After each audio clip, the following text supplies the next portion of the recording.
சோலையை நடத்த இருக்கின்றார்கள்.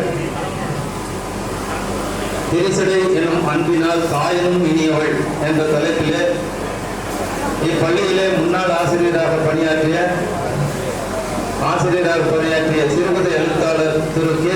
கிருஷ்ணன் ஐயா அவர்களின் புதல்வன் திரு கி. நாவுக்கரசன் பேராசிரியர், வாணியம்பாடி ஜெயின் காலேஜ் தமிழ் பேராசிரியர் திரு கி. நாவுக்கரசன் ஐயா அவர்களை மேடைக்கு அன்புடன் அழைத்து உங்களுக்கு அறிமுகப்படுத்துவதில் பெருமிதம் கொள்கிறோம். சொல் மாண்புடை அன்னை சுமித்திரை என்ற தலைப்பிலே தலைமை ஆசிரியர் முனைவர் தெய்வ சுமதி அவர்களை மேடைக்கு வருமாறு அன்புடன் அழைக்கின்றோம். அவர்களை அறிமுகப்படுத்துகின்றோம். ஆயிடை தாரை என்று அமுதின் தோன்றிய என்ற தலைப்பிலே இவரும் எங்களது மண்ணின் மைந்தர், குடியாத்தம் கம்பன் கழகத்தின் செயலாளர், நமது திருப்பத்தூர் கம்பன் கழகத்தின் இணைச் செயலாளர் முனைவர் தமிழ் திருமால் அவர்கள் பேச இருக்கின்றார்கள். இவர் சென்னை கம்பன் கழகத்தால் கம்பர் பணிச்சம்மல் விருது பெற்றவர். கம்பரை பற்றி ஆய்வு கட்டுரைகளை எழுதி கிட்டத்தட்ட 327 விருதுகளை பெற்றவர். பல்வேறு பட்டிமன்றங்களிலே பங்கேற்று திருப்பத்தூர் கம்பன் கழகத்திற்கு பெருமை சேர்த்து வருபவர்கள். அவர்களை உங்களுக்கு நாங்கள் அறிமுகப்படுத்த வேண்டியதில்லை. எங்கள் கம்பன் கழகத்திலே அவர் வளர்ந்தவர், இந்த பள்ளியிலேயே படித்தவர். அவரும் இந்த கருத்து சோலை நிகழ்ச்சியிலே ஒரு நெறியாளராக இங்கே இருந்து செயல்பட இருக்கின்றார். தற்பொழுது கருத்து சோலை நிகழ்ச்சி ஆரம்பமாகின்றது. சிறப்பு செய்யும் நிகழ்ச்சி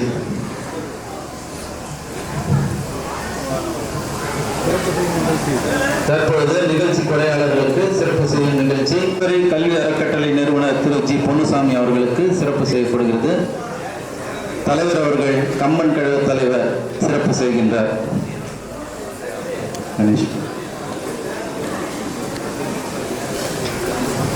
லிங்கண்ண மேல்நிலைப் பள்ளியின் தாளாளர் DR.L. மணி அவர்களுக்கு தற்பொழுது கம்பன் கழக செயலாளர் சிறப்பு செய்வார்.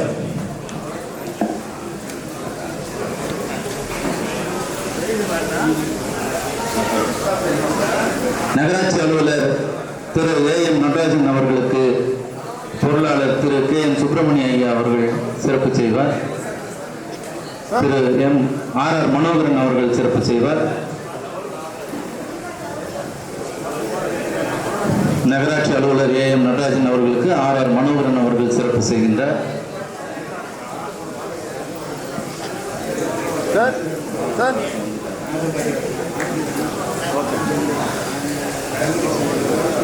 ரோட்டரி சங்கத்தின் முன்னாள் தலைவர் திரு G. வெங்கடேசன் அவர்களுக்கு ஆடிட்டர் திரு S. ரவிக்குமார் ஐயா அவர்கள் சிறப்பு செய்வார்கள்.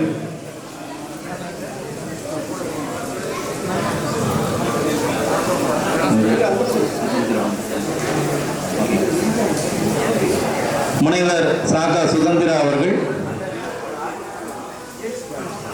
இருக்காங்களா? அவர்களுக்கு கம்பன் கழக தலைவர் அவர்கள் சிறப்பு செய்வார்கள். சக்தி இந்தியன் வங்கி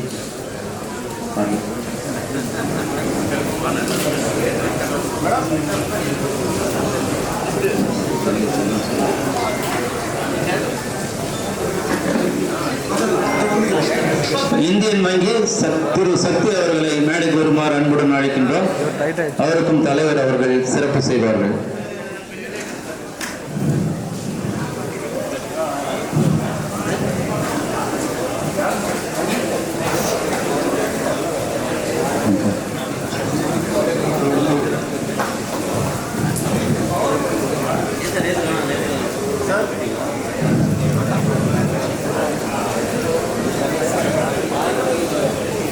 முக்கணிகளாக திரிசடை மற்றும் சுமித்திரை, தாரை இவர்களை பற்றிய கருத்துச்சோலை நிகழ்ச்சி தற்பொழுது முனைவர் கி. பார்த்திப ராஜா அவர்கள் வசம்.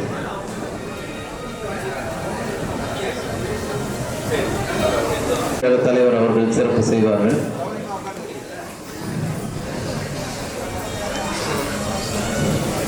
வாணியம்பாடி பேராசிரியர் திரு கி நாவுக்கரசன் ஐயா அவர்களுக்கும் செயலாளர் சிறப்பு செய்வார்கள். முனைவர் தெய்வ சுமதி அவர்களுக்கு கம்பன் கழகத்தின் துணைத் தலைவர் ஆடிட்டர் எஸ் ரவிக்குமார் ஐயா அவர்கள் சிறப்பு செய்வார்கள்.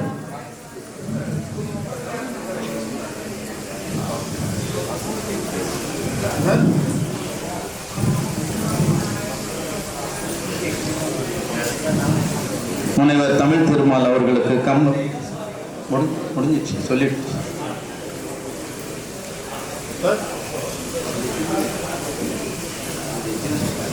கம்பன் கழக தலைவர் அவர்கள் தமிழ் திருமால் அவர்களுக்கு சிறப்பு செய்கின்றார்.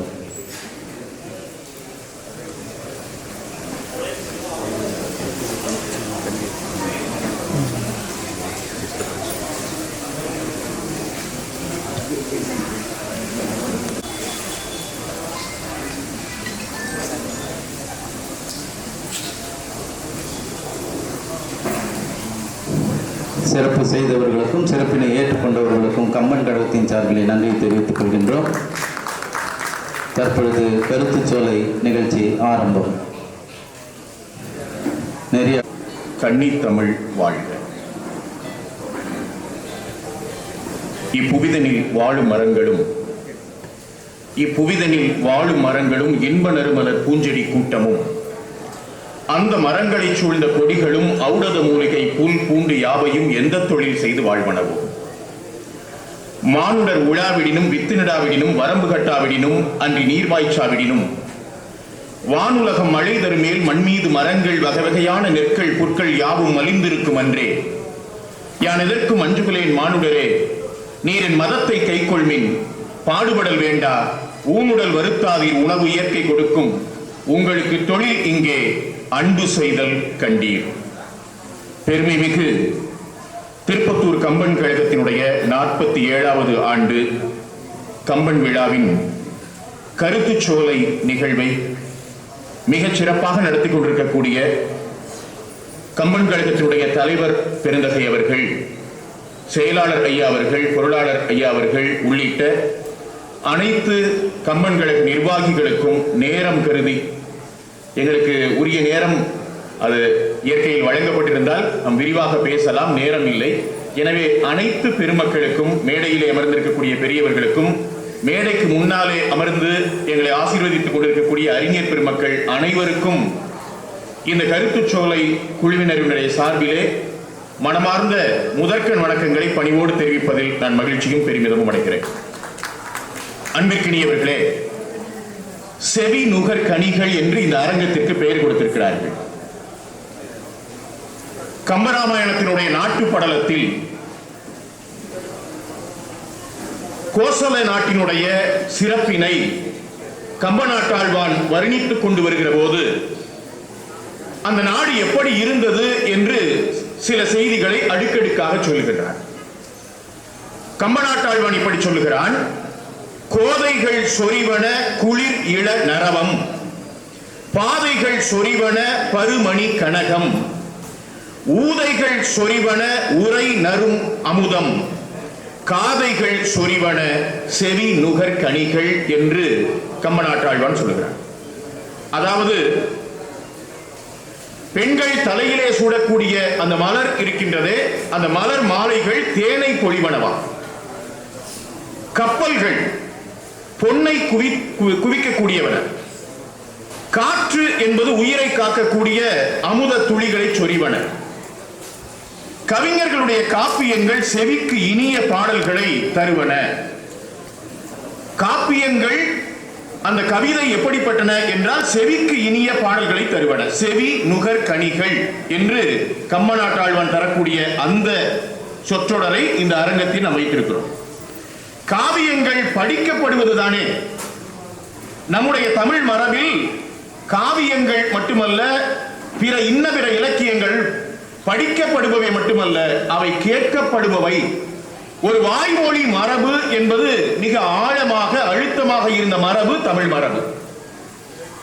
சொல்ல போனால் சங்க இலக்கியங்களே, 2000 ஆண்டுகளுக்கு முந்தைய சங்க இலக்கியங்களே செவி வழியாக கடத்தப்பட்டவை என்று ஒரு குறிப்பு உண்டு. எனவே ஒரு இலக்கியத்தை படிப்பதினும் பார்க்க அதை செவியால் கேட்பது என்பது இன்னும் அதிக இன்பம் பயக்கும் என்கிற பொருளிலேதான் செவி நுகர் கனிகள் என்று கம்பநாட்டாழ்வான் அதை குறித்திருக்கிறார்.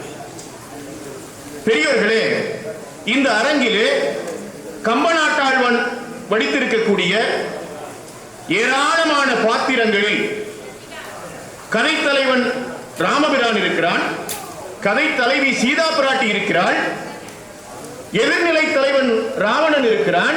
இவர்கள் எல்லாம் முதன்மை பாத்திரங்கள் என்று சொன்னால், இந்த முதன்மை பாத்திரங்களுக்கு அடுத்த ஏராளமான துணைமை பாத்திரங்கள் இருக்கின்றன. பல நூற்றுக்கணக்கான சிறு பாத்திரங்கள் இருக்கின்றன. இந்த சிறு பாத்திரங்கள் என்றாலும் கூட அவற்றில் 3 பெண்களை அடையாளம் கண்டு இந்த அரங்கத்திலே பேச இருக்கிறோம். சுமித்திரை, தாரை, திரிசடை. இந்த 3 பெண்களை குறித்து இந்த அரங்கம் பேச இருக்கிறது. இந்த 3 பேர்ல சுமத்திரை மானுட இனத்தைச் சேர்ந்த பெண். தசரத சக்கரவர்த்தியினுடைய 3 பட்ட மகிழ்ச்சிகளில் 3வது பட்ட மகிழ்ச்சி சுமித்திரை. அவள் மானுட பெண். தாரை என்பவள் வாலியினுடைய மனைவி. அவள் குரங்கு இனத்தைச் சேர்ந்தவள். திரிசடை என்பவள் அவள் அரக்கர் குலத்தைச் சார்ந்தவள். எனவே இந்த அரங்கத்திலே ஒரு மானுட பெண், ஒரு குரங்கு இனத்தைச் சேர்ந்த பெண், ஒரு அரக்கர் குலத்தைச் சேர்ந்த பெண் என்ற 3 பெண்களை குறித்து மூவர் இங்கே கருத்துக்களை பதிவு செய்ய இருக்கிறார்கள்.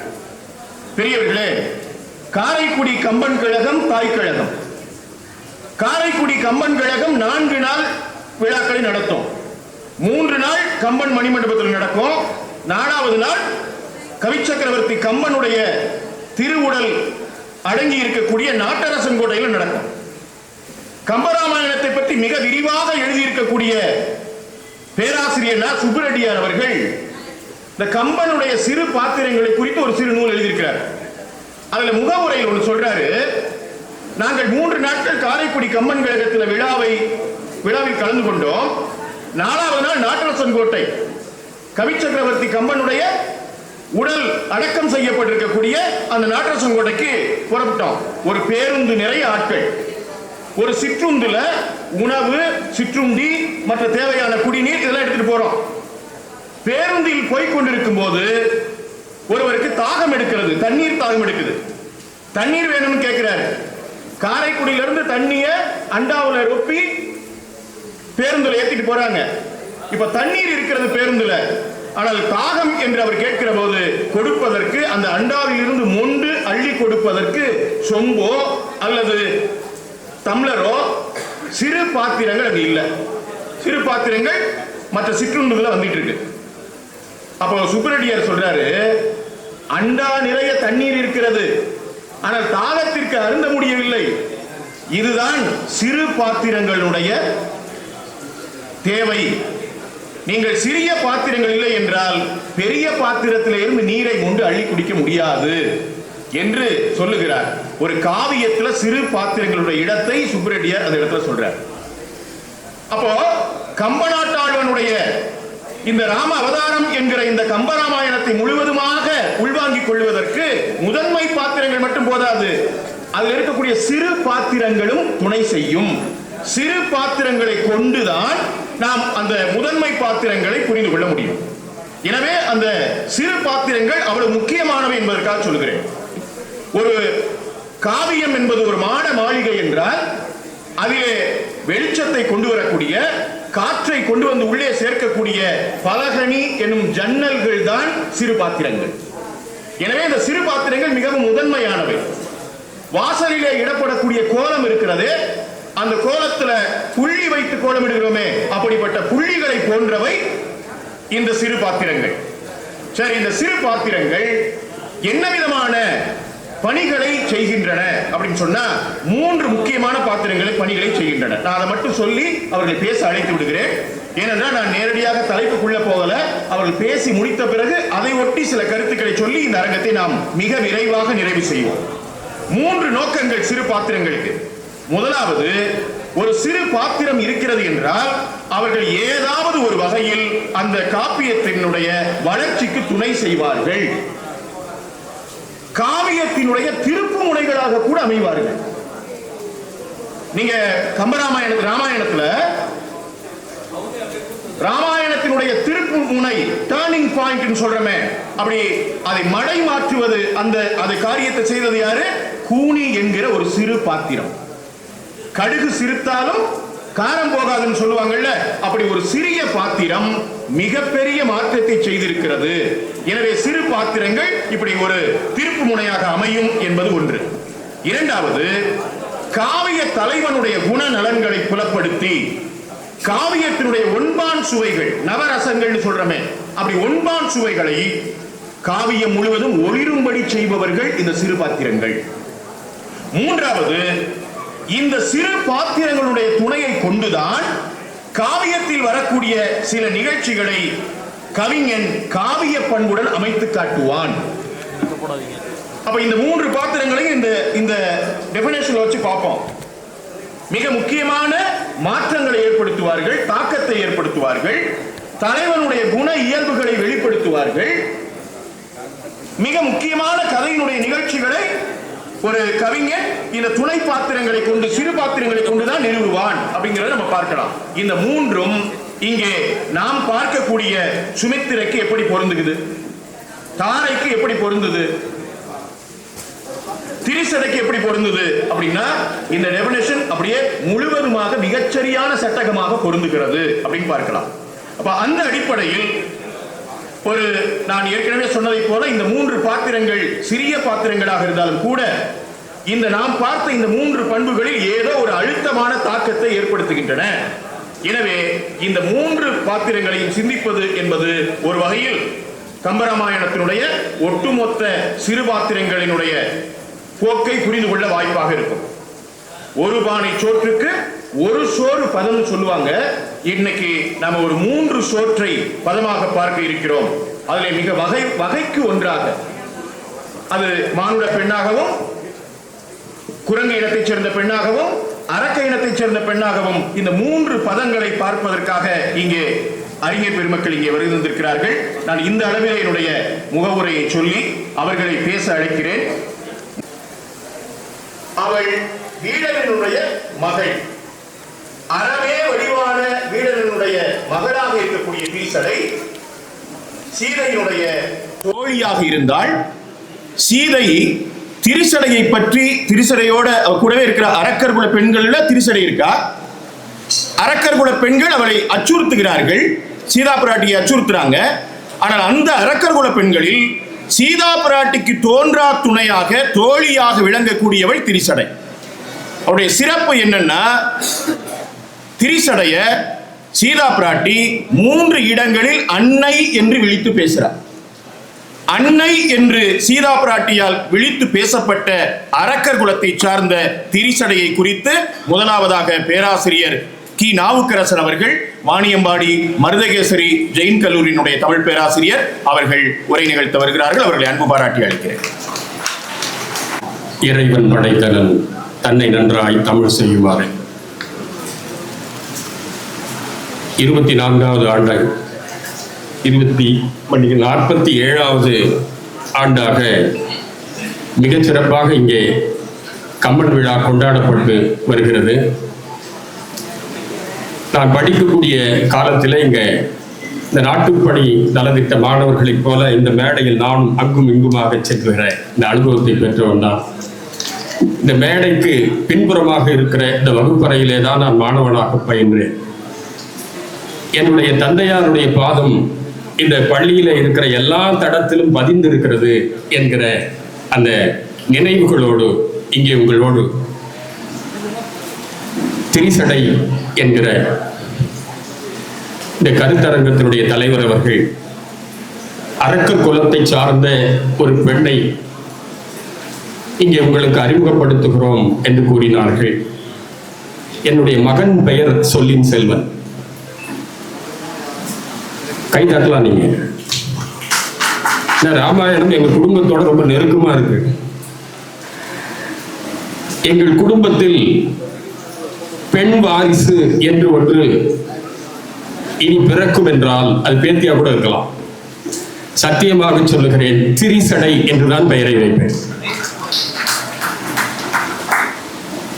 இந்த ராமாயணம் முழுக்க இருக்கக்கூடிய மகத்தான பாத்திரங்களை எல்லாம் ஒவ்வொன்றாக நெருங்கி பார்க்கக்கூடிய வாய்ப்பு நமக்கு கிடைக்கும் என்றால் அது பெரும் பேரு.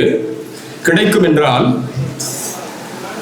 நம்முடைய உயிருக்குள் நுழைந்து, உணர்வுக்குள் நுழைந்து, ஆன்மாவுக்குள் நுழைந்து நம் கண்களிலே கண்ணீரை வரவழைக்கக்கூடிய ஒரு பாத்திரம் என்று ஒன்று உண்டு என்றால் அன்னை திருசடை தான். ஏன்னா கருத்தரங்க நடுவரே சொன்னார், நான் கொஞ்சம் பயந்துட்டேன், எல்லாத்தையும் அவரே பேசுவார் போல இருக்கு. என்ன மையத்தை எல்லாம் அவர் அழகா தொட்டுட்டே போனாரு. நாம் தெய்வமாக போற்றுகிற சீதா பிராட்டியே திருசடையை 3 முறை அன்னை என்று போற்றி இருக்கிறார் என்று சொன்னாங்க.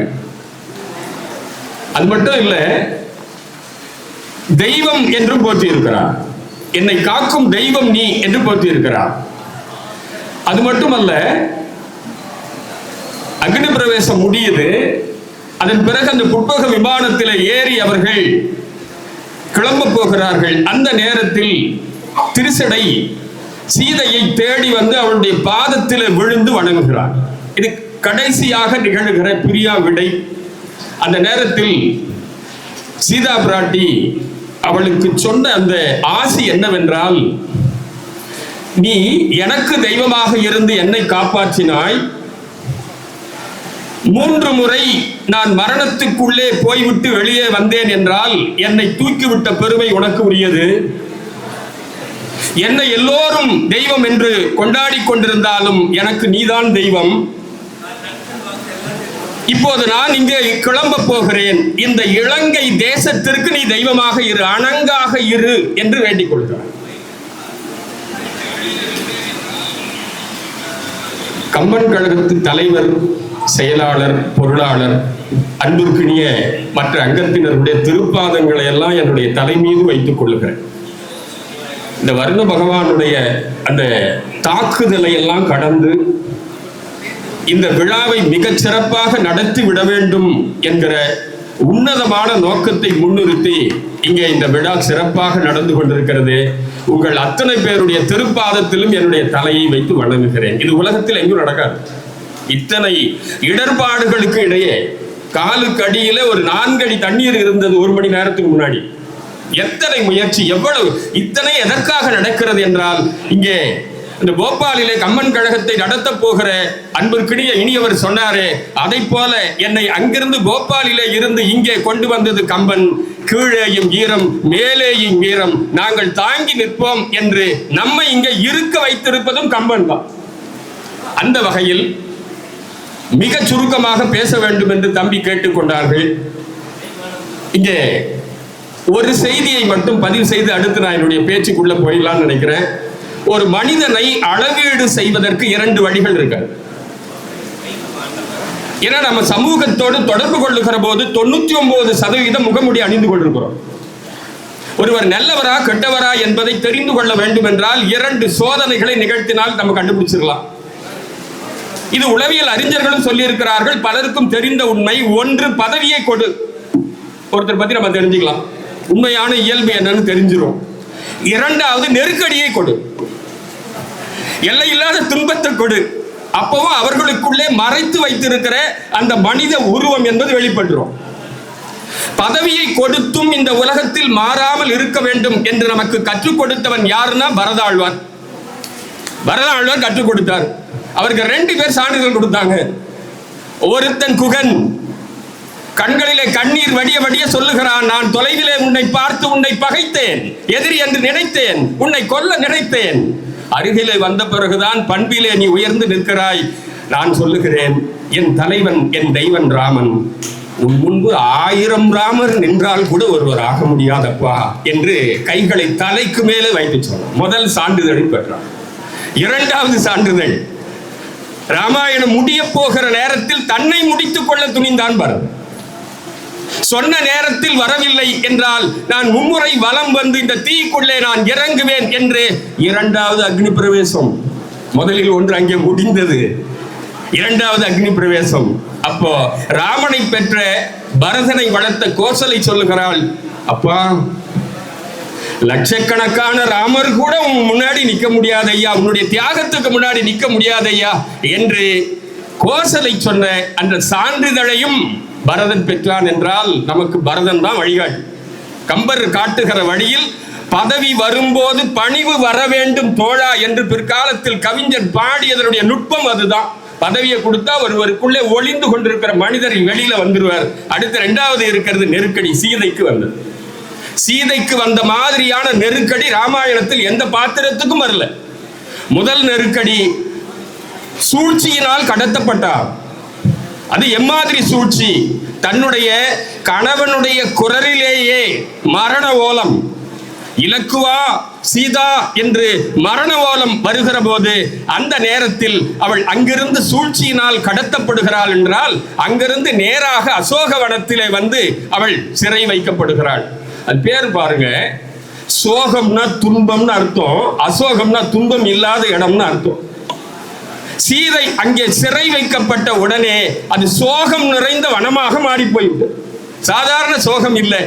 அந்த இடத்தில் அந்த அம்மா இருக்கும்போது என்னென்ன இன்னல்களை அனுபவித்தார்கள் என்றால், கொடிய புலிகளுக்கு நடுவே மாட்டிக்கொண்டு விழிக்கிற ஒரு அச்சம் மிகுந்த பெண்மானை போல் அவர்கள் இருந்தார்கள் என்று சொல்லுகிறார். இன்னொரு குறிப்பை நான் இந்த இடத்துல சொல்லிடுறேன். இலங்கைக்கு சென்று உயிரோடு திரும்பிய முதல் பெண்மணி யார், முதல் மனித உயிர் யாருன்னா சீதா பிராட்டி தான். இலங்கைக்கு சென்று உயிரோடு திரும்பிய முதல் குரங்கு எதுன்னா அனுமன் தான். என்ன காரணம்னா, இலங்கையில் அந்த மனிதனும் கிடையாது குரங்கும் கிடையாது. ஏன் தெரியுமா? இரண்டுமே அவர்களுடைய விருப்ப உணவு. உள்ள போனா வெளியே விட மாட்டாங்க. ஆனா இவங்க ரெண்டு பேர் தான் அங்கிருந்து வெளியே வந்தார்கள் என்று பார்க்கிறோம். சீதைக்கு நெருக்கடி, முதல் நெருக்கடி கடத்தப்பட்டது. எங்க புதிய சூழல், எங்க பார்த்தாலும் அரக்கிகளை அவ இருக்கிற கற்பனை கூட செஞ்சதில்லை. ஒருத்திக்கு கண்ணு நெத்தியில இருக்குங்க, வேற எங்கேயும் இல்லை. ஒருத்திக்கு 8 கை இருக்கு, ஒருத்திக்கு 10 வாய் இருக்கு. என்ன பண்றதுன்னு தெரியல, பார்த்து நடுங்குகிறாள்.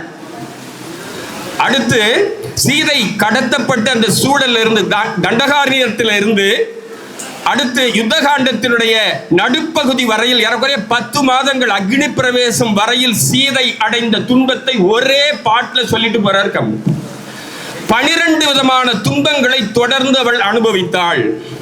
விழுதல், விம்முதல், மெய்யுற வெதும்பல், வெறுவல், எழுதல், ஏங்குதல், இறங்குதல், ராமனை எண்ணி தொழுதல், சோறுதல், துளங்குதல், துயரொழந்து உயிர்த்தல், அழுதல். 10 மாசமா இதான் பண்ணிட்டு இருந்தாங்க. அன்றி மற்ற அயல் ஒன்று செய்வது அறியாள்.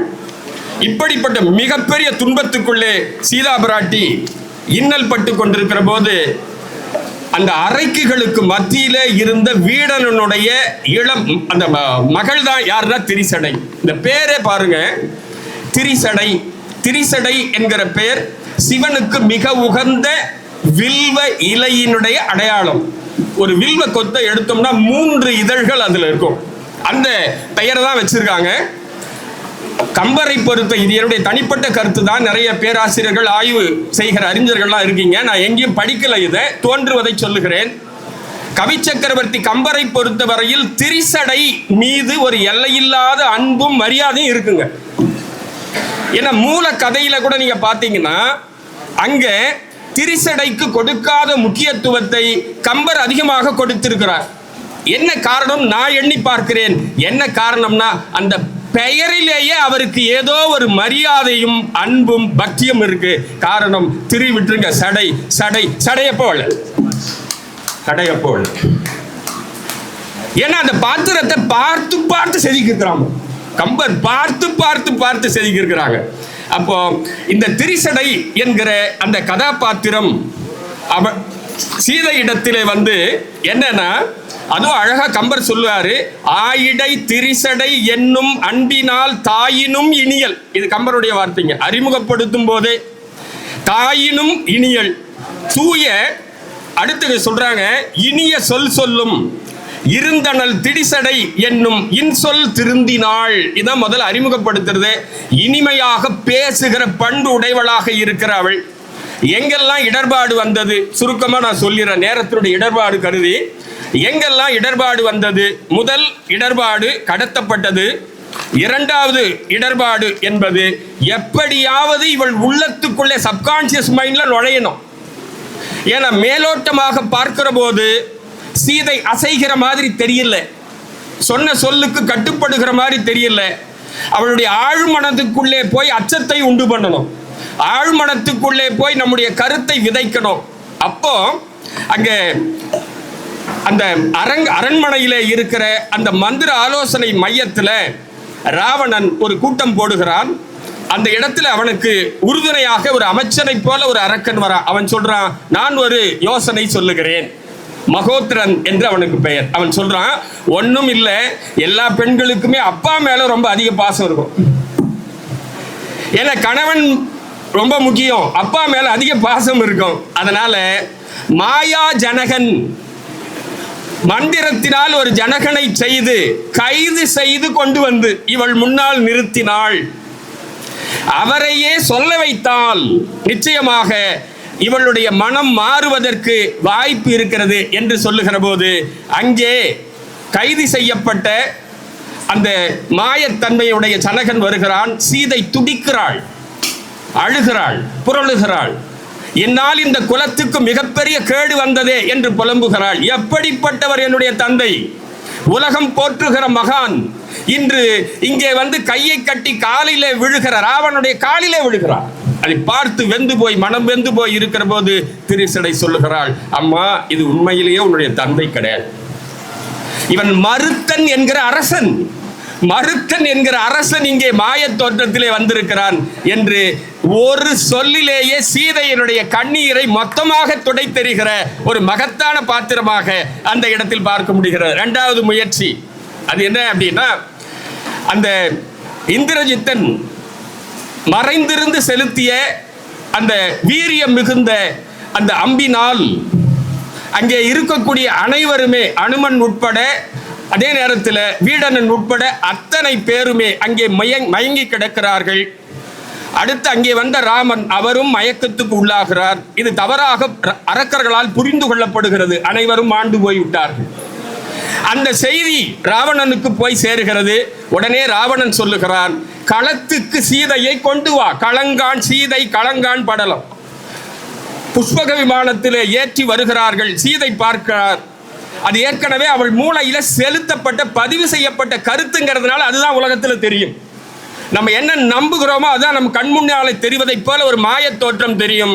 உன் கணவர் இறந்து விட்டால், வானரங்கள் இறந்து விட்டன, அனுமன் இறந்து விட்டான், அதே நேரத்தில் இலக்குவன் இறந்து விட்டான்னு சொல்லி அழைத்து கொண்டு வருகிற காரணத்தினால் சுய நினைவு இல்லாமல் அத்தனை பேரும் களத்திலே இருக்கிறார்கள். பாத்திர மாத்திரத்தில் சீதா பிராட்டி நம்பிவிட்டார்கள். அடுத்து சீதை ஒரு முடிவுக்கு வருகிறாள், நானும் என்னை மாய்த்துக் கொள்ளுகிறேன் என்று கீழே குதிக்க போகிற நேரத்தில் திரிசடை சீதையை கட்டி அணைத்து காதருகிலே சென்று ஒரு செய்தியை சொல்லுகிறாள். அம்மா, மனதிலே வைத்துக்கொள், இது தெய்வத்தன்மை உடைய வாகனம். இதில் மங்கள நான் இழந்தவர்கள் ஏற முடியாது, கணவனை இழந்தவர்கள் ஏற முடியாது. உன்னை சுமந்திருக்கிறது என்றால் ராமன் உயிரோடு தான் இருக்கிறார். உன்னால் ஆசீர்வதிக்க சிரஞ்சீவியாக இரு என்று ஆசீர்வதிக்கப்பட்ட அனுமனுக்கு மரணம் வருமா? அப்படியே நிதானத்துக்கு அழகாக நகர்த்தி கொண்டு வருகிறார். ஒவ்வொரு நிகழ்வாக யாரும் இறக்கவில்லை, கவலைப்படாதே, இது மாய உலகம், அத்தனையும் மந்திரத்தால் நிகழ்ந்திருக்கிறது. உனக்கு மாரிசன் நினைவு இருக்கிறதா? மாரிசன் நினைவு இருக்கிறதா? மாயா ஜனகன் நினைவு இருக்கிறதா? இங்கே எல்லாமே மாயம். தைரியமாக இரு, நீ நினைத்தபடி எல்லாம் நடக்கும். உடனே அம்மா சொல்றாங்க, சீதா நீ தெய்வ பெண், நீ சொன்னதனால்தான் இவ்வளவு நாள் உயிரோடு இருக்கிறேன். இந்த வாக்குறுதியை சீதா தேவி கொடுப்பது போர்க்களம், போர்க்களத்தில் கொடுக்கிறாள். இன்னும் ஒரு நாள் உயிரோடு இருப்பேன், இவ்வளவு நாள் உன்னுடைய சொல் என்னை காத்து நின்றது, இன்னும் ஒரு நாள் உயிரோடு இருப்பேன் என்று சொன்னால் சீதையை பல இன்னல்களுக்கு பிறகு மீட்டது ராமனா என்றால் ஆம். அதற்கு முன்பாக உயிரோடு மீட்டது. அன்னை, என் குலதெய்வம், இனி உங்களுக்கு பெண் குழந்தை பிறக்கும் என்றால் தைரியமாக நீங்கள் வையுங்கள். இன்றைக்கு உலகத்தில் எல்லா வீடுகளிலும் எல்லா அலுவலகங்களிலும் திரிசடை தேவைப்படுகிறார். எங்கெல்லாம் பெண்கள் கண்ணீர் வடிக்கிறார்களோ அங்கே எல்லாம் திரிசடை தேவைப்படுகிறாள். ஆகையினால் அன்னையின் அன்னையாக, தெய்வத்தின் தெய்வமாக கொண்டாடப்படுகிற திரிசடையை கொண்டாடுவோம். வாய்ப்புக்கு நன்றி, வணக்கம்.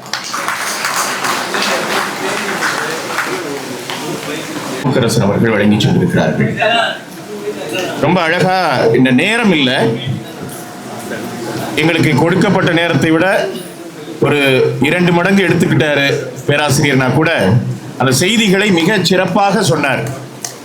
அது சொன்னா போதும். திரிசடையினுடைய மிக முக்கியமான அந்த செயல்பாடுகளை ரொம்ப அழகா அவர் எடுத்து சொன்னார். சீதா பிராட்டி அசோகவனத்தில் இருக்கிறாள். அவருடைய இடது கண்ணும் இடது புருவமும் இடது தோளும் துடிக்குது. என்ன காரணம்? என்ன நடக்க போகுது? ஏற்கனவே விஸ்வாமித்திர முனிவன் மிதிலைக்குள்ள நுழையும் போது இதே மாதிரி தான் துடிச்சுது. இப்போ அதே போல துடிக்கிறதே என்று திரிசடையிடம் கேட்கிறார். திரிசடை சொல்லுகிறாள், நான் கனவு கண்டு கொண்டிருந்தேன், என்னை எழுப்பி விட்டாய். ஒரு பொன் வண்டு ஒன்று உன்னுடைய காது கருகிலே சுற்றி கொண்டிருப்பதை நான் பார்த்தேன். நீ சொல்லுவதையெல்லாம் பார்த்தால் உன்னுடைய துன்பம் விரைவில் நீங்க போகிறது, உன்னுடைய கணவன் உன்னை மீட்டு செல்ல போகிறான் என்ற நம்பிக்கையை தருகிறாள். தான் கண்ட கனவினை சீதா பிராட்டிக்கு எடுத்து சொல்றார். அப்படி எப்போதுமே அணுக்கமாக இருந்து பேசக்கூடிய திரிசடையை தான் தெய்வமாக ஏற்றுக்கொண்டது மட்டுமல்லாமல் இலங்கையை விட்டு நீங்கும் போது இனிமேல் இலங்கையினுடைய காவல் தெய்வமாக இரு என்று ஆசீர்வதித்தாள் சீதை என்பதை பேராசிரியர் அழகாக எடுத்து சொன்னார். அவருக்கு நன்றி. அவர்களை தொடர்ந்து சுமித்திரையை குறித்து முனைவர் தமிழ்ச்செம்மல் தெய்வ சுமதி அவர்கள்.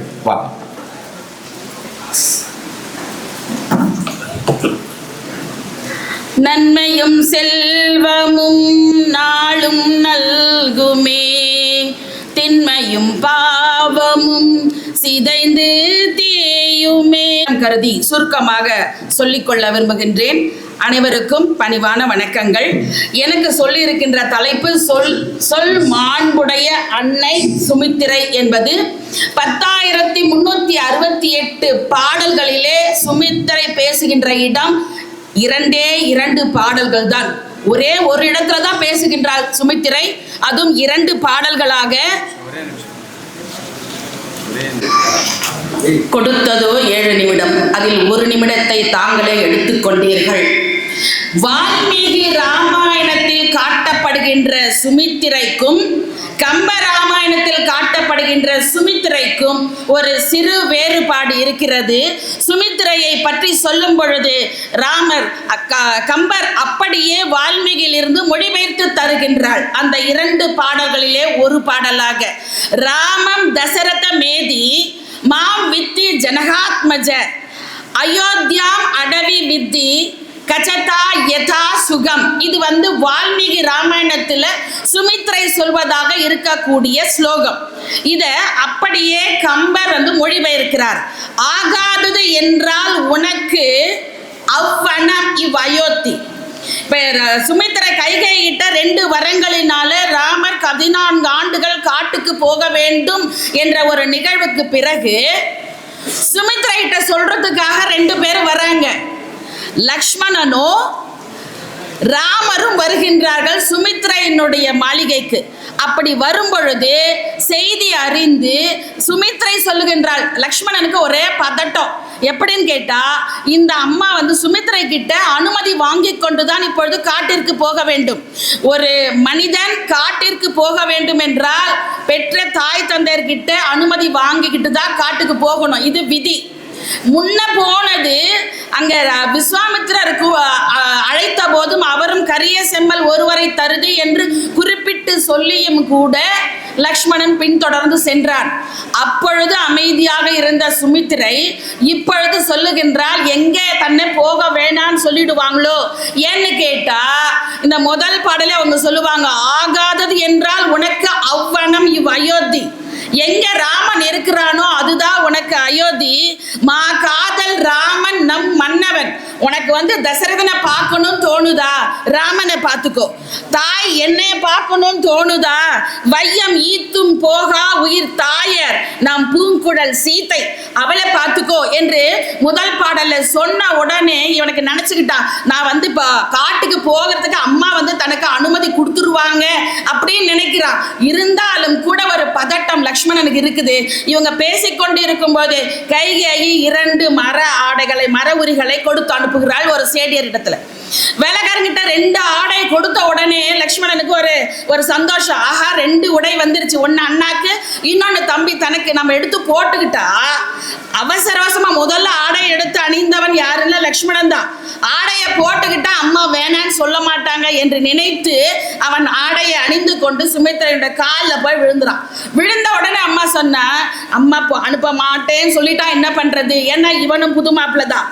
இங்க முதல் பாடல்ல சொல்லிட்டாங்க, சீத்தை ராமன் உடல் என்றால் சீத்தை உயிர். உயிரும் உடலை தனித்து இயங்காது. ராமன் எங்க இருக்கிறானோ அங்க சீத்தை கண்டிப்பா இருப்பா. அதனால உனக்கு என்னை பார்க்க வேண்டும் என்று தோன்றினால் சீதையை பார்த்துக்கொள் என்று அம்மா குறிப்பா சொல்லிட்டாங்க. அதனால லக்ஷ்மணன் என்ன நினைக்கிறான், இப்ப நாம போறதுக்கு அம்மா அனுமதி கொடுப்பாங்களோன்னு சொல்லி காலில் விழும் பொழுது அப்ப சொல்றாங்க, ஒரு விதத்துல மறைமுகமாக தனக்கு அனுமதி கொடுத்தார்கள் என்று லக்ஷ்மணன் ஏற்றுக்கொண்டாலும் கூட ஒரு தயக்கம் இருக்கிறது அவனுக்கு. அப்ப சுமித்திரை சொல்றாளா, ஒன்னும் கவலைப்படாத. அங்க வால்மீகி ராமாயணத்துடைய சுமித்ரையும் மறுக்கவில்லை, கம்ப ராமாயணத்தினுடைய சுமித்ரையும் மறுக்கவில்லை. நீ போ. ஆனா எப்படி தெரியுமா போகணும், தம்பி எனும் படிக்கன்று மன்னவன் இவன் பின் செல், தம்பி எனும் படிக்கன்று. எப்படிப்பட்ட ஒரு தாயாக இருக்கிறாள், ஒரு ஞான சுடராக இருக்கிறாள் என்பதை இங்க கம்பர் ரொம்ப அருமையாக பதிவு செய்கின்றார். மின்னும் நகர்க்கே அவர் வந்திடின் வா. இந்த இடம் தாங்க வால்மீகி சுமித்திரையில் இருந்து கம்மனுடைய சுமித்திரை மாறுபடக்கூடிய இடம். அவளும் போன்னு சொல்லல, போகாதேன்னு சொல்லல, கம்பருடைய சுமித்திரையும் போகாதேன்னு சொல்லல, 2 பேரும் போன்னு சொல்றாங்க. ஆனா கம்பருடைய வால்மீகினுடைய சுமித்திரை என்ன சொல்றா, கச்சதா எதா சுகம், நீ சுகமா போயிட்டு வா அப்படின்னு சொல்றாங்க. இன்னும் ராமர் என்ன தேன் நிலவுக்கு போய்க்கிறாரா முதல் முறையா மனைவி சீத்தையோட. ராமன் 1 நாள் இல்ல 2 நாள்ல 14 ஆண்டுகள் காட்டிற்கு வனவாசம் செய்ய போகின்றார். அப்படிப்பட்ட சூழல்ல தன்னுடைய மகனை அனுப்புகின்ற சுமித்திரை இவளும் ஊர்மிளையை அழைத்து கொண்டு போய் விடுவானோ என்று உள்ளத்துல நினைச்சா போல இருக்குது. கண்டிப்பா நினைச்சிருக்கணும், ஏன்னா சீத்தை போவான்னு சொன்னவ இவன் நினைச்ச போது உன்னை தம்பி என்னும் படியாக நீ போகாத, ஏன்னா தம்பி நினைச்சிட்டா இவனும் இளவரசன், தம்பிக்கு என்னென்ன அனுகூலமான விஷயங்கள் நடக்கிறதோ, என்னென்ன சேவைகள் நடக்கிறதோ, என்னென்ன உரிமைகள் இருக்கிறதோ அத்தனையும் தான் எடுத்துக்கொள்ளலாம் என்று ஒருவேளை லக்ஷ்மணன் நினைத்து விடக்கூடாது என்பதற்காக தம்பி என்னும் படியாக செல்லாது. எப்படி போகணும், ஒரு ஏவலால் போல இருக்கணும். அடியாரின் இன் ஏவல் செய்தி, ஒரு அடியார் போல போகணும். இன்முகத்தோட அவனுக்கு ஏவல் செய்ய போகணும். அவனுக்கு கைங்கரியம் பண்ணப்போ அவனுக்கு அடிமையாக இருந்து வேவல் செய்வதற்காக ஒரு வேலைக்காரனை போ என்று போக அது போல போக வேண்டும் என்று தன்னுடைய மகனை அனுப்புகின்றாள் சுமித்திரை. அது மட்டும் இல்ல, அடுத்தது வால்மீகி ராமாயணத்திலிருந்து கம்பனுடைய சுமித்திரை மாறுபடக்கூடிய ஒரு இடம், யாருமே சொல்ல முடியாத ஒரு இடத்தை இங்கே சுமித்திரை பதிவு செய்கின்றாள். மண்ணும் நகர்க்கே இவன் வந்திடின் வா, ராமன் வந்தா வா, இல்லையா அது அன்றேல் முன்ன முடி என்றாள். யாரா சொல்லுவாளா? எப்படிப்பட்ட ஒரு தாயாக இருக்கின்றாள், தன்னுடைய மகனை பெற்ற மகனை ராமனோடு காட்டுக்கு அனுப்புகின்றாள். அனுப்புறது மட்டும் இல்ல, நீ தம்பின்ற முறையில எந்த உரிமையும் எடுத்துக்கொள்ளக்கூடாது, அவனுக்கு தொண்டு செய்வதற்கு கூடிய ஒரு அடிமையாக ஒரு வேலையாளாக செல்ல வேண்டும் என்று கட்டளைகளை சொன்னவள் அடுத்ததாக சொல்லுகின்ற ஒரு விஷயம்தான் எந்த தாயும் சொல்வதற்கு அஞ்சக்கூடிய ஒரு விஷயம். மண்ணும் நகர்க்கே அவன் வந்திடில் வா. அன்றேல் ஒருவேளை ராமன் வரக்கூடிய சூழல் உருவாகவில்லை என்று சொன்னால் முன்ன முடி, அவனுக்கு முன்னாடி நீ செத்துப்போ. எப்படிப்பட்ட ஒரு தாயாக இருக்கிறாள்? 10 மாதங்கள் சுமந்து பெற்றவள். எப்படிப்பட்ட குழந்தை? பலகாலம் குழந்தையே இல்லை என்று ஏங்கி துன்பப்பட்டு துயரப்பட்டு புத்திரகாமேஷ் யாகம் செய்து பெற்ற ஒரு பிள்ளையை மூத்தாளுடைய மகன் செல்லுகின்றான் என்பதற்காக உடன் அனுப்புகின்றான்.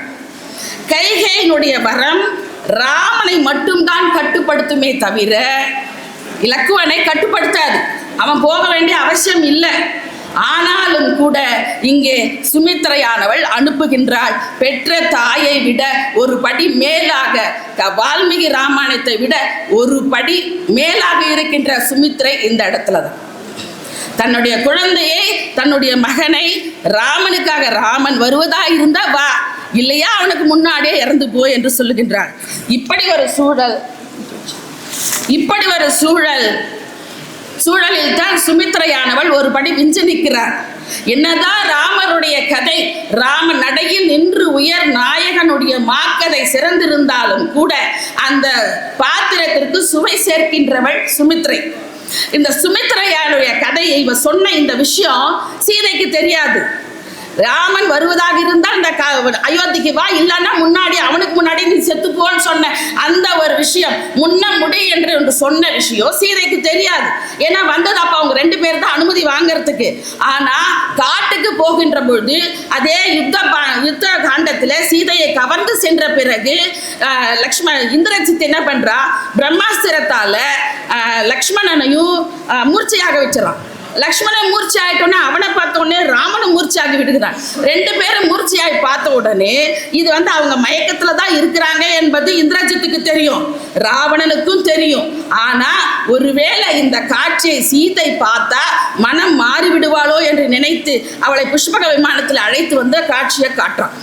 அப்படி காட்டும் பொழுது சீதை ராமன் விழுந்து கிடக்கிறான். அவளுடைய கருத்துப்படி ராமன் இறந்து விட்டான். ஏன்னா அவளுக்கு சொல்லப்பட்ட கருத்து அதுதான். லக்ஷ்மணன் இறந்து விட்டான். ஆனா சீதை ராமனை பார்த்து அழல, லக்ஷ்மணனை பார்த்து அழுறா. தன்னுடைய மைத்துனன் இறந்து விட்டானே அவளை பார்த்து கதறுகிறாள். மேதா இளையோய் விதியின் விளைவால் முன்னம் நாம திரும்பி வந்த இந்த காட்டுக்கு வரும்பொழுது உன்னுடைய தாய் சொன்னாலே ராமன் வருவதாக இருந்தால் இந்த அயோத்திக்கு வா, இல்லை என்றால் அவள் முன்னம் முடி என்று உன் மாதா உரைத்த உரையை நெறியாக கொண்டு நீ உயிர் துறந்தாயோ நின்றாயோ என்று அங்கே சுமித்திரை அந்த சீதையின் வாயிலாக சுமித்திரையினுடைய மாண்பை வெளிப்படுத்துகிறார். ஏன்னா ஒவ்வொரு சொல்லையும் சுமித்ரையானவள் அளந்து பேசியிருக்கிறார். அப்படி அளந்து பேசியதால் தான் முன்னம் முடி என்ற வார்த்தை ராமனுடைய மனதை தொட்டது. ராமனுடைய மனதை தொட்ட அந்த வார்த்தை சீதையினுடைய நெஞ்சை சுட்டது. அதனால் தான் அந்த இடத்திலே தாயினுடைய வார்த்தை எடுத்துக்கொண்டு இறந்தாயோ என்று கணவனை காட்டிலும் கொழுந்தனுக்காக கதறுகின்றாள் சீதை. இப்படிப்பட்ட உயர்ந்த ஒரு பாத்திரத்தை கம்பன் படைத்திருக்கிறார் என்றால் என்னதான் நடையில் நின்றுயர் நாயகன் மாக்கதை என்றாலும் கூட அது அக்கார அடிசில் என்றால், அக்கார அடிசில் என்ற உடனே எனக்கு சுசிலாமையார் தான் ஞாபகம் வருது. ஒவ்வொரு கிருஷ்ண ஜெயந்திக்கும் எனக்கு அக்கார அடிசில் கொடுப்பாங்க. இப்போ அவங்க போன பிறகு அக்கார அடிசில் வரல. இந்த நிமிஷத்தை அவங்களுக்கு நான் நன்றி சொல்ல கடமைப்பட்டிருக்கிறேன். அந்த அக்கார அடிசில் ஏன் சுவையா இருக்குதுன்னு கேட்டேன். அப்போ அவங்க சொன்னாங்க, என்னதான் அரிசியை பாலே வேக வச்சாலும், என்னதான் அதில் பனங்கள் கண்டை சேர்த்தாலும், என்னதான் அதில் நெய் ஊற்றினாலும் சுவை கூட இருக்கணும்னா ஒரு துளி உப்பு சேர்க்கணும்னு சொன்னாங்க.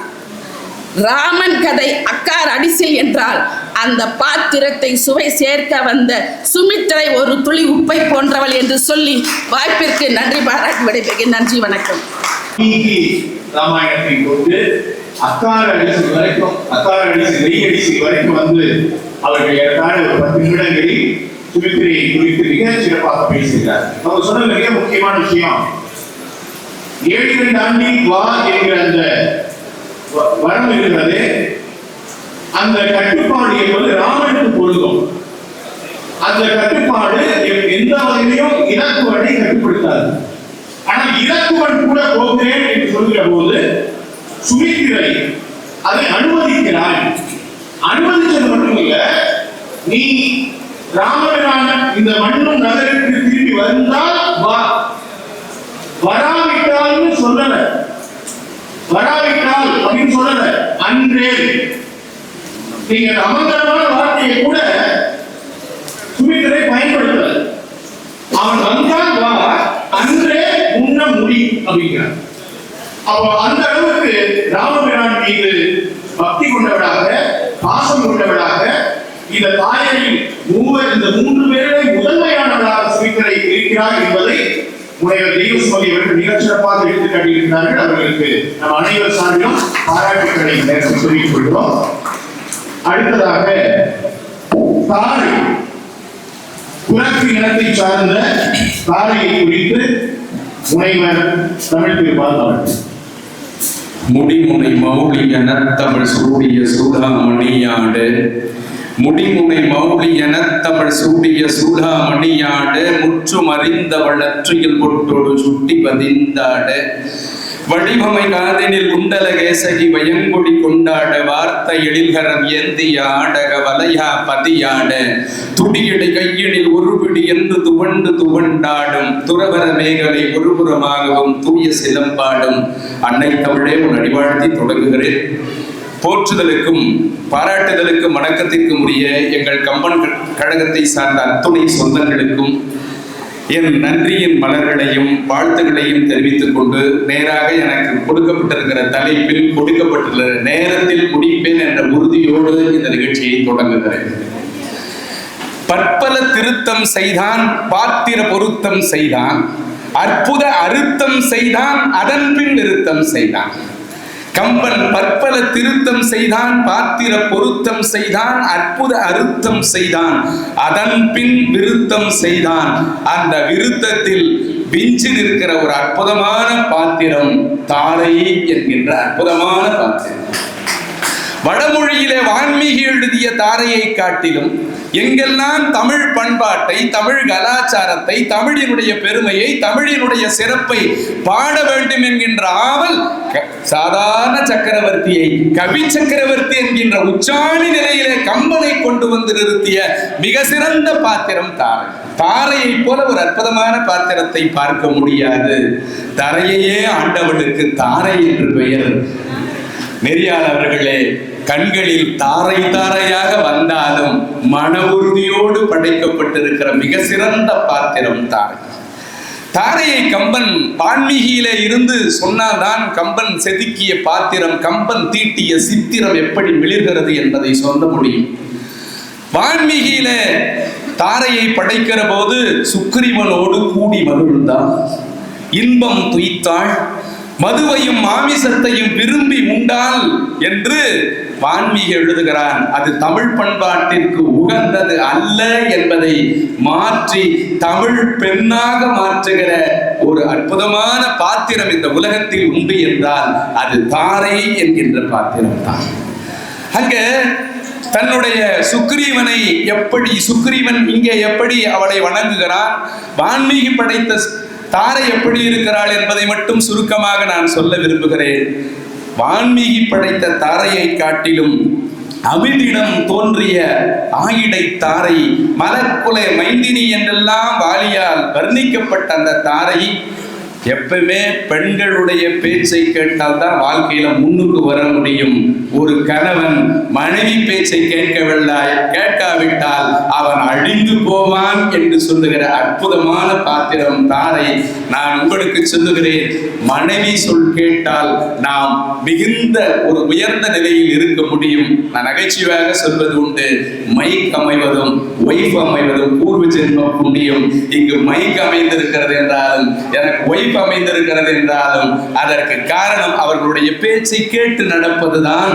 ஒரு நல்ல ஆண்மகனுக்கு அழகு என்பதை வாழி மறந்து போன காரணத்தால் அவன் மாண்டு போனான் என்கின்ற செய்தியையும் இந்த பாத்திர படைப்பு நமக்கு அழகாக எடுத்து சொல்லுகிறது.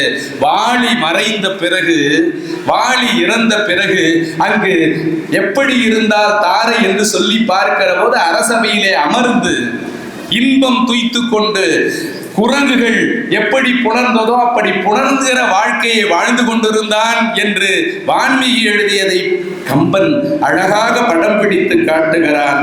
தாரையை தாயென வணங்கினான் சுக்கிரீவன். தாரையை தன்னுடைய தாயென கருதி அரசாட்சி செய்தான்.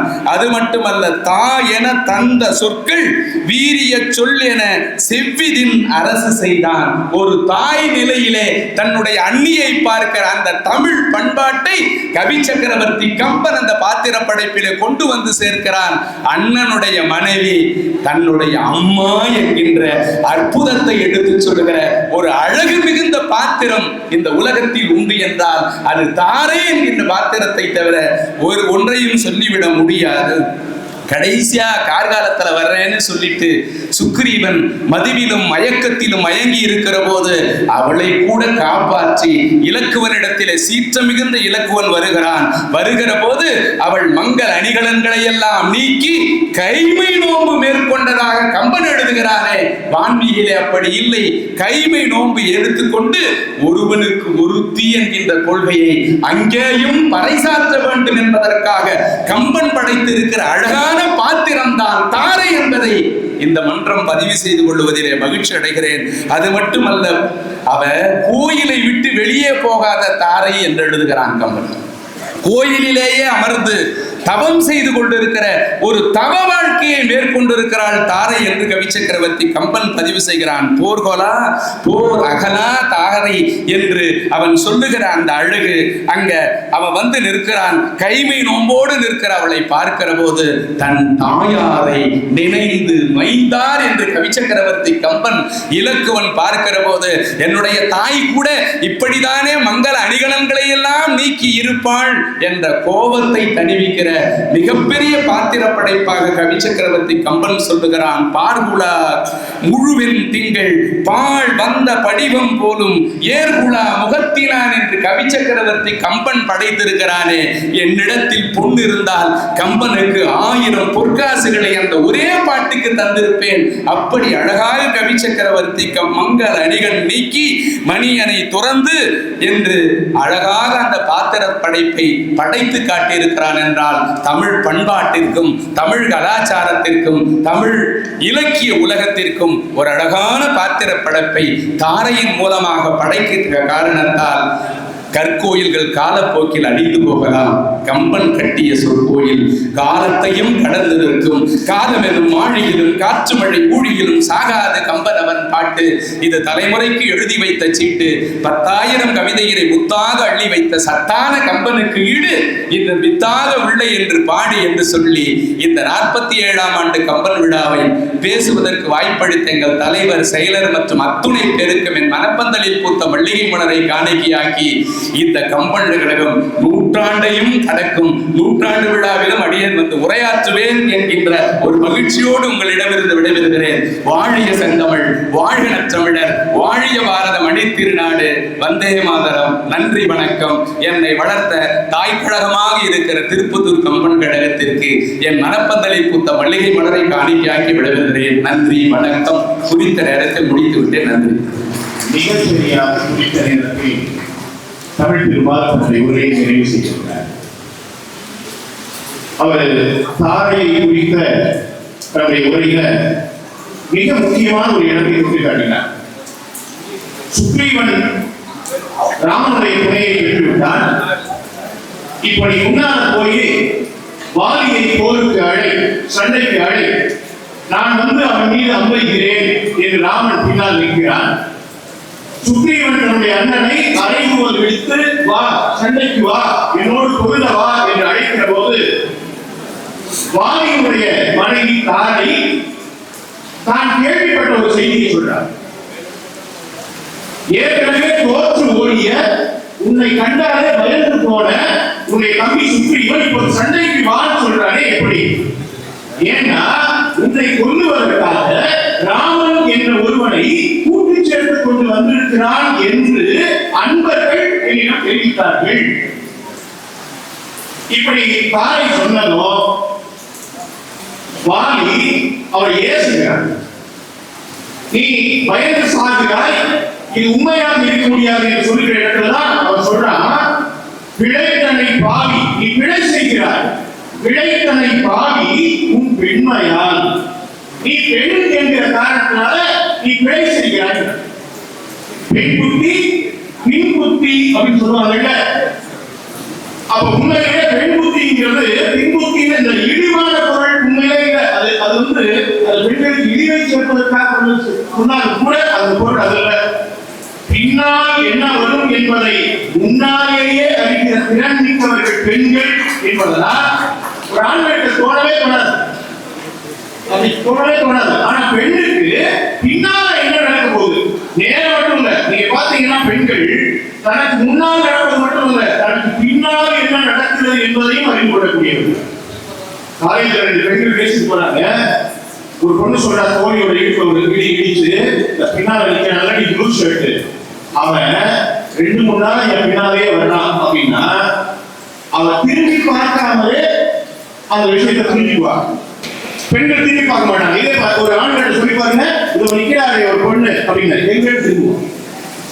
அப்போ பின்னால இருப்பதை அறிந்து கொள்ளக்கூடிய திறன், பின்னால் நடப்பதை அறிந்து கொள்ளக்கூடிய திறன் என்பதனால அந்த பின்புத்தி அப்படின்னு சொன்னாங்க போல இருக்கு. ஒரு இலக்குற மொழிகள்னு தமிழ்ல ஒண்ணு உண்டுங்க.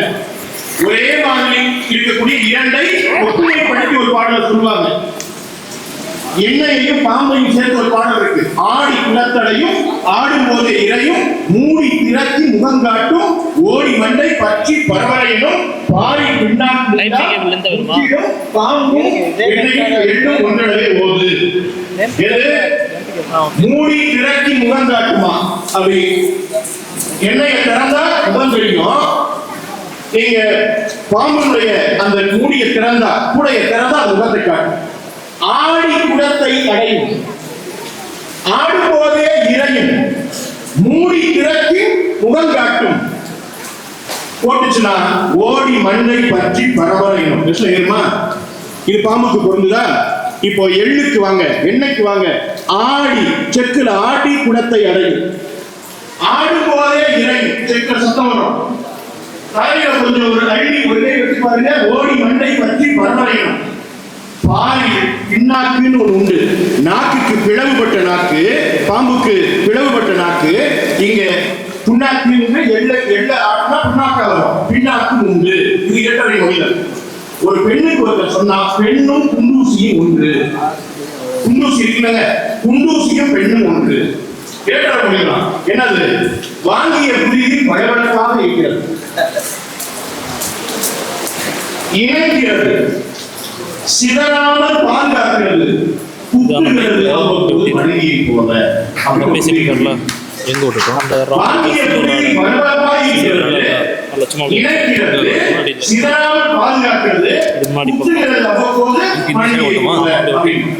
அப்போ அந்த பின் புத்தி அப்படிங்கிறத இங்க கம்பராமாயணத்துல இவன் வாலி சொல்லுகிறான், நீ பெண் என்பதனால் இந்த பிழை செய்கிறாய் என்று சொல்றான். அதை மறுத்துவிட்டு அவன் போருக்கு போகிறான். எனவே மனைவி சொல்லை கேட்காமல், தாரையினுடைய சொல்லை கேட்காமல் போய் தன்னுடைய உயிரை விடுகிறான் வாலி என்கிற அற்புதமான இடத்தை தமிழ் திருமால் எடுத்து காட்டினார்.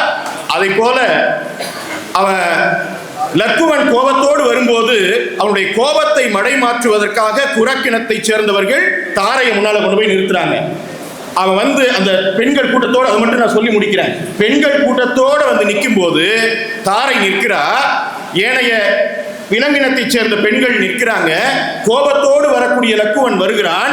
அவளை ஏறிட்டு கூட பார்க்கவில்லை, நாணத்தால் அப்படியே நிற்கிறான். கம்பன் அதை ஒரு அழகான இடத்துல உவமையா சொல்லி சொல்றான். எப்படி வந்து நின்னா தெரியுமா? அந்த பெண்களுக்கு மத்தியில ஏறிட்டு பார்க்கல, நாணத்தோட நின்னா. அந்த நாணம் எப்படி இருந்துச்சா? மாமியர் குழுவின் வந்தான் ஆம் மைந்தன் என மைந்தன் நிற்ப. மாமியார்கள் இருக்கிற இடத்துல மருமகன் வந்து நிற்பதை போல. பெண்கள் எல்லாம் கூடியிருக்கக்கூடிய இடத்துல ஒரு ஆண் வந்து நிற்பதை போலன்னு கூட சொல்லல கம்பன். மாமியார்கள், தன்னுடைய மனைவியை பெற்றவர்கள், மாமியார்கள் இருக்கக்கூடிய இடத்துல ஒரு மருமகன் எப்படி நாணிக்கோணி நிற்பானோ அப்படி தாரையும் இந்த குரங்கு இனத்தைச் சேர்ந்த பெண்களும் நிற்கிற போது நாணி வெட்கப்பட்டு நின்றான் லக்குவன் என்று கம்பன் எடுத்து காட்டுகிறார். அப்போ தாரையை பார்க்கிற போது அப்படி ஏறிட்டு நிமிர்ந்து பார்க்கிறான். லக்குவனுக்கு யார் ஞாபகம் வர்றா? அவனுடைய 2 தாயர்கள் ஞாபகத்துக்கு வர்றாங்களாம். எந்த 2 தாயர்கள்? கோசலையும் சுமித்திரையும் ஞாபகத்துக்கு வர்றாங்க. 2 தாயர். உண்மையிலேயே தசரத சக்கரவர்த்திக்கு எத்தனை மனைவி? பட்டத்து மகசீர் 3 பேர்ல. ஆனா 2 தாய் தான் ஞாபகத்துக்கு வர்றாங்க. ஏன்? கைகேயி நினைவுக்கு வரவில்லை, அவன் மனத்திலேயே தாயாக ஏற்கவில்லை, அங்கேயே அவன் வெகுண்டு பேசிட்டான். ஆனால் ராமன் மட்டும்தான் கைகேயிய கடைசி வரைக்கும் தாயாக கருதுகிறான். தசரத சக்கரவர்த்தி கடைசியில வந்து வானுலகத்திலிருந்து வந்து உனக்கு என்ன வரம் வேண்டும் என்று மகனை பார்த்து கேட்கிற போது தாயும் தம்பியுமாம் வரம் தருகன தாழ்ந்தான் என்று கம்பன் எழுதுகிறான். எனவே தாரை என்பது மிக முக்கியமான ஒரு பாத்திரம். இந்த 3 பாத்திரங்களை குறித்து இந்த அரங்கத்திலே சிந்தித்திருக்கிறோம். இவற்றை மீண்டும் ஒரு முறை தொகுத்து சொல்ல நேரமில்லை, அடுத்த நிகழ்வு காத்திருக்கிறது. பெரியோர்களே, நான் தொடக்கத்திலே சொன்னதைப் போல ராமாயணம் என்கிற அந்த மிக பெரிய காப்பியத்தில் பெரிய பாத்திரங்களை புரிந்து கொள்ள நிச்சயமாக இந்த சிறிய பாத்திரங்கள் துணை செய்யும். ஒரு சிறிய அகல் விளக்கை ஏற்றித்தான் ஒரு பெரிய இருளை விரட்டி நாம் ஒரு பெரிய ஓவியத்தை தரிசிக்கிறோம் அல்லது ஒரு அரங்கை தரிசிக்கிறோம். அப்படி கம்பராமாயணத்தில் ஏற்றி வைக்கப்பட்ட தீபங்கள் தான் இந்த சிறு பாத்திரங்கள். இந்த ஒளியின் மூலமாக கம்பராமாயணம் மேலும் வெளிச்சம் பெறுகிறது, ஒளி பெறுகிறது. அந்த ஒளியை இச்சிறு பாத்திரங்கள் வழியாகவும் தரிசிப்போம் என்று சொல்லி நல்லதொரு வாய்ப்பினை தந்த திருப்பத்தூர் கம்பன் கழகத்திற்கு எங்களுடைய குழுவினுடைய சார்பிலே நன்றியை தெரிவித்து இந்த அரங்கத்தை நிறைவு செய்கிறோம். நன்றி, வணக்கம். கம்பராமாயணத்தின் 3 முக்கிய கதாபாத்திரங்களின் பெருமைகளை கருத்து சோலை நிகழ்ச்சி மூலம் வழங்கிய 3 அறிஞர் பெருமக்களுக்கும் இந்நிகழ்ச்சியை நெறிப்படுத்திய முத்தமிழ் வித்தகர் பார்த்திபராஜா அவர்களுக்கும் கம்பன் கழகத்தின் சார்பில் நெஞ்சார்ந்த நன்றியை தெரிவித்துக் கொள்கின்றோம். அடுத்த நிகழ்ச்சி இசையுரை விருந்து கம்பன் கழகத்தின் அறக்கட்டளையின் புரவலர் டாக்டர் லீலா சுப்பிரமணியம் அவர்களின் தலைமையில் நமக்கெல்லாம் ஒரு இசையுரை விருந்து படைக்க இருக்கின்றார்கள். இந்நிகழ்ச்சிக்கு நன்கொடை வழங்கி சிறப்பித்த பெருமக்களை அன்பு பாராட்டு மேடைக்கு அழைக்கின்றோம். காமிச்செட்டி அவர்கள், கோல்டன் சூப்பர் மார்க்கெட் உரிமையாளர் திரு எம் கமலக்கண்ணன் அவர்கள், பாரதிதாசன் பொறியியல் கல்லூரியின் இயக்குனர் திரு டி தினேஷ்குமார் அவர்கள் ஆகியோரை மேடைக்கு அன்புடன் அழைக்கின்றோம். இந்நிகழ்ச்சிக்கு முன்னிலை வகிக்கும் பெருமக்கள் வழக்கறிஞர் பெருமக்கள் திரு ஆரிய ரமேஷ் அவர்களையும், வழக்கறிஞர் திரு சி பாண்டியன், வழக்கறிஞர் திரு கே ஏ குணசேகரன், வழக்கறிஞர் திரு கே பழனிசாமி, வழக்கறிஞர் திரு எஸ் ஜெயக்குமார், வழக்கறிஞர் திரு எஸ் மாது, வழக்கறிஞர் திரு எம் மனோகரன் ஆகியோரை மேடைக்கு அன்புடன் அழைக்கின்றோம். தலைமை ஆசிரியர் ஓய்வு திரு ஆ ஜெகதீசன், வேளாண்மை துறை ஓய்வு திரு என் வெங்கடாஜலம் அவர்கள், திரு எஸ் சந்திரசேகரன் ஆசிரியர் அவர்கள், சோனியா அகாடமி திரு ஆஞ்சி அவர்கள், என்ஜினியர் டி கோவிந்த் அவர்கள், திரு ஆர் தம்பா கிருஷ்ணன் அவர்கள், திரு வி கோபாலன் ஆகியோரை மேடைக்கு அன்புடன் அழைக்கின்றோம். இசையிலிருந்து நிகழ்ச்சியில் பங்கேற்க உண்மையெல்லாம் மகிழ்விக்க வந்திருக்கும் டாக்டர் திருமதி லீலா சுப்பிரமணியம் அவர்களையும், திருமதி லத்தி கார்த்திகா கமலக்கண்ணன் அவர்களையும், டாக்டர் எஸ் அருண்தேவ் அவர்களையும், திரு ஜேம்ஸ் திருமதி மகேஸ்வரி ஆசிரியை அவர்களையும், கலியுகாஸ் இசைக்குழுவினரையும் மேடைக்கு வருமாறு அன்புடன் அழைக்கின்றோம். இப்பொழுது சிறப்பு செய்த நிகழ்ச்சி, இந்த நிகழ்ச்சியை இசையுரை நிகழ்ச்சியை சிறப்பாக நடத்த இருக்கின்ற கமல்களுடைய புரவலர் டாக்டர் லீலா சுப்பிரமணியம் அவர்களுக்கு சிறப்பு செய்யப்படுகிறது. நம்முடைய கமல்களுடைய தலைவர் ரொட்டேரியன் கமல்களுடைய தலைவர் லைன் எஸ் எம் மணி அவர்களை சிறப்பு செய்ய அன்புடன் அழைக்கிறோம்.